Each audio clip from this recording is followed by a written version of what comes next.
ప్రతి సంవత్సరం అక్టోబర్ 16న ప్రపంచ వెన్నుముక దినోత్సవాన్ని జరుపుకుంటారు. మారుతున్న జీవనశైలి, ఎక్కువసేపు కూర్చొని పనిచేయడం, ఒత్తిడి కారణంగా ఈ రోజుల్లో వెన్ను, మెడ నొప్పి సాధారణ సమస్యలుగా మారాయి.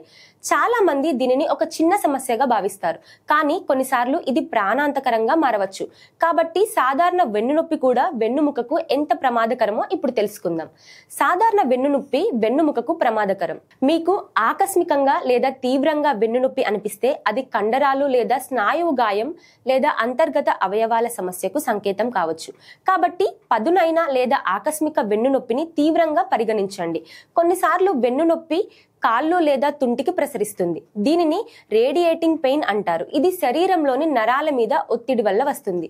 నిర్లక్ష్యం చేస్తే తీవ్రమైన వెన్నుముక సమస్యకు దారితీస్తుంది. సయాటికా లేదా స్పైనల్ స్టెనోసిస్ వంటి పరిస్థితుల కారణంగా వెన్నుముకలోని నరాలు కుదించడం వల్ల అవయవాలలో బలహీనత ఏర్పడుతుంది. అయితే ఈ బలహీనత కొన్నిసార్లు స్ట్రోక్ కు సంకేతం కావచ్చు.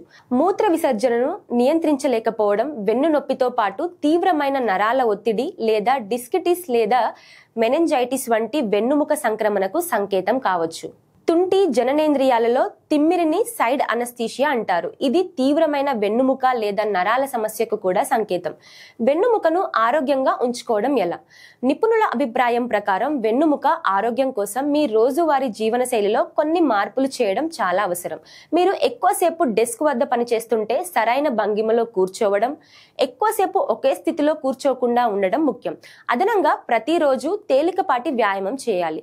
క్రమం తప్పకుండా డెస్క్ వద్ద పనిచేసేవారు ప్రతి 15 నుండి 20 నిమిషాలకు నిలబడడం లేదా నడవడం మంచిది.